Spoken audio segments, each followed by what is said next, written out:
یہ کہانی اس وقت سے شروع ہوتی ہے جب دنیا اندھیروں میں ڈوبی ہوئی تھی۔ عرب کی گرم بے اور خانہ کعبہ میں 360 بت سجے ہوئے تھے اور طاقتور کمزوروں کو کچلتے اور یتیموں کا کوئی پرسان حال نہ تھا۔ اور ایک ایسا لمحہ آیا جس نے تاریخ بدل دی۔ وہ سال عام الفیل کا سال تھا جب حبشہ کا گورنر ابرا اپنی فوج اور ہاتھیوں کے ساتھ خانہ کعبہ کو مٹانے کے لیے نکلا، لیکن پروردگار نے ابابیل پرندے بھیج کر اس کی فوج کو ہلاک کر دیا۔ اسی سال یعنی 570 عیسوی میں مکہ کے قبیلہ بنی ہاشم میں ایک نور کی آمد ہوئی۔ وہ نور ایک پاکیزہ گود یعنی حضرت آمنہ کی گود میں نازل ہوا۔ یہ نور جناب رسول اللہ کا نور تھا، لیکن خوشی زیادہ دیر نہ رہی کیونکہ رسول اللہ کے والد حضرت عبداللہ اس دنیا سے رخصت ہو چکے تھے۔ جناب رسول اللہ کی عمر تقریباً 6 سال تھی کہ آپ کی والدہ جناب آمنہ بھی اس دنیا سے رخصت ہو گئیں۔ پھر آپ کے دادا حضرت عبدالمطلب کا سایہ بھی سر سے اٹھ گیا۔ اس کے بعد آپ کو آپ کے ایک وفادار چچا جناب ابو طالب نے اپنی کفالت میں لے لیا۔ یہ وہ دن تھے جب اللہ نے اپنے محبوب کو یتیمی کی مشکل راہوں سے گزار کر آنے والے مشن کے لیے تیار کیا۔ مکہ کی گلیوں میں ایک لڑکا اپنی سچائی اور امانت داری کے لیے مشہور ہو گیا۔ لوگ اس کو صادق اور امین کہتے۔ یہی وقت تھا جب رسول اللہ قافلوں کے ساتھ تجارت کرنے لگے۔ آپ کی سچائی کی شہرت حضرت خدیجہ کے پاس پہنچی۔ انہوں نے شادی کا پیغام بھیجا اور دنیا نے ایک مقدس نکاح دیکھا۔ مکہ کا ماحول شرک و جہالت سے بھرا ہوا تھا۔ جناب رسول اللہ اکثر غار حرا میں جا کر اللہ کی عبادت کرتے۔ خاموشی اور رات کی تاریکی میں آپ کا دل دنیا سے ہٹ کر اللہ کی طرف متوجہ ہوتا۔ یہی وہ لمحے تھے جب نبوت کے دروازے کھلنے والے تھے۔ رمضان کی ایک رات تھی۔ جناب رسول اللہ غار حرا میں اللہ کی عبادت کر رہے تھے کہ اچانک آسمان سے حضرت جبرائیل نازل ہوئے۔ اقرا کی آواز گونجی۔ نبی لرزتے ہوئے گھر پہنچے اور جناب خدیجہ نے آپ کو تسلی دی۔ یہ وہ رات تھی جب پہلی وحی کا آغاز ہوا اور زمین پر آخری نبی کا مشن شروع ہو گیا۔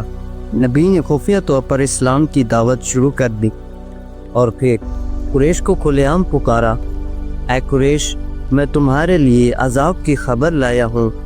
قریش کے سردار نے آپ کی مخالفت شروع کر دی۔ کمزور مسلمانوں کو کوڑے مارے گئے، لیکن محمد اہل بیت محمد صبر کے پہاڑ بنے رہے۔ قریش نے محمد اور ان کے خاندان کو وادی شعیب ابی طالب میں قید کر دیا، جس میں بچے بھوک سے رونے لگے۔ 3 سال کی اس قید کے بعد حالات بدلے، لیکن حضرت ابو طالب اور حضرت خدیجہ انتقال کر گئے۔ یہ سال عام الحزن یعنی غم کا سال کہلایا۔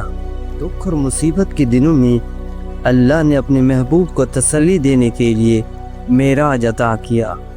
مکہ سے بیت المقدس اور بیت المقدس سے 7 آسمانوں کی سیر کرائی گئی۔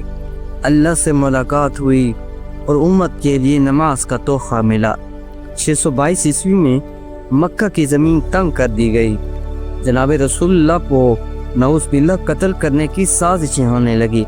ایک رات جب کفار نے رسول اللہ کے گھر کا محاصرہ کیا تو رسول اللہ نے اپنے بستر پر حضرت علی کو سلا کر خود مدینہ روانہ ہو گئے۔ یہ کام حضرت علی کے لیے مشکل تھا، لیکن انہوں نے اللہ پر ایمان رکھتے ہوئے نبھایا۔ مدینہ والوں نے خوشی سے جناب رسول اللہ کا استقبال کیا اور پھر یہ مدینہ پہلی اسلامی ریاست کہلائی۔ 624 عیسوی غزوہ بدر، جب مدینہ کے مسلمان اور کفار کے مشرکین کے درمیان پہلی جنگ ہوئی۔ مسلمان کی تعداد 313 اور مشرکین کی تعداد تقریباً 1000 تھی۔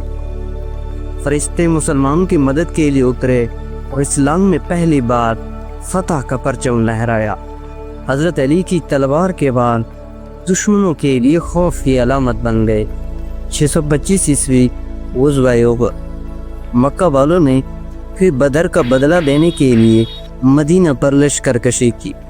ابتدائی طور پر مسلمانوں کو کامیابی ہوئی، لیکن پہاڑ پر موجود تیر اندازوں کی غفلت سے فوج کا شرازہ بکھر گیا، جس میں رسول اللہ زخمی ہوئے اور حضرت علی نے اپنی تلوار کے ذریعے فوج کو اکٹھا کیا۔ 627 عیسوی غزوہ خندق۔ کفار مکہ ناکامی کے باعث ایک بار پھر 10,000 کا لشکر لے کر مدینہ پہنچ گئے۔ جناب رسول اللہ نے مدینہ کے گرد خندق کھودنے کا مشورہ بنایا۔ اس کے باوجود کفار مکہ کا ایک طاقتور جرنیل عمرو ابن عبد ود حضرت علی کے ہاتھوں قتل ہوا، جس سے کفار مکہ پھر بھاگ کھڑے ہوئے۔ 628 عیسوی جنگ خیبر۔ یہودیوں کا قلعہ خیبر جو مسلمانوں کے لیے خطرہ بنا ہوا تھا، رسول اللہ نے اس کی طرف لشکر کشی کرنے کا فیصلہ کیا۔ جنگ شروع ہوئی تو حضرت علی نے مرد جیسے بہادر کے سر سے لے کر پاؤں تک 2 ٹکڑے کر دیے، اور خیبر کا دروازہ جو کہ بہت وزنی تھا اس کو بھی اکھاڑ پھینکا۔ آخر کار رسول اللہ 630 عیسوی میں 10,000 کا لشکر لے کر مکہ روانہ ہوئے۔ مکہ والوں نے ہتھیار ڈال دیے۔ رسول اللہ کعبہ میں تشریف لے گئے اور وہ جو 360 بت رکھے ہوئے تھے توڑ ڈالے۔ حضرت علی نبی کے کندھوں پر چڑھ کر بت توڑتے رہے۔ یہ وہ دن تھا جب اسلام پورے عرب میں پھیل چکا تھا۔ جناب رسول اللہ نے آخری حج پر امت کو مکمل دین کا پیغام دیا، اور راستے میں غدیر خون کے مقام پر قافلے کو روک کر منبر کا انتظام کیا گیا، اور حضرت علی کا ہاتھ پکڑ کر نبی نے فرمایا، جس کا میں مولا ہوں اس کا علی مولا۔ یہ نبی کی جانشینی کا اعلان تھا۔ رسول اللہ آخری حج سے واپسی کے بعد آپ کی مدینہ میں طبیعت ناساز ہونے لگی، اور آخر کار اب 63 سال کی عمر میں اس دنیا سے پردہ فرما گئے۔ مدینہ کی فضاؤں میں غم چھا گیا اور اسلام کا سورج طلوع ہو چکا تھا۔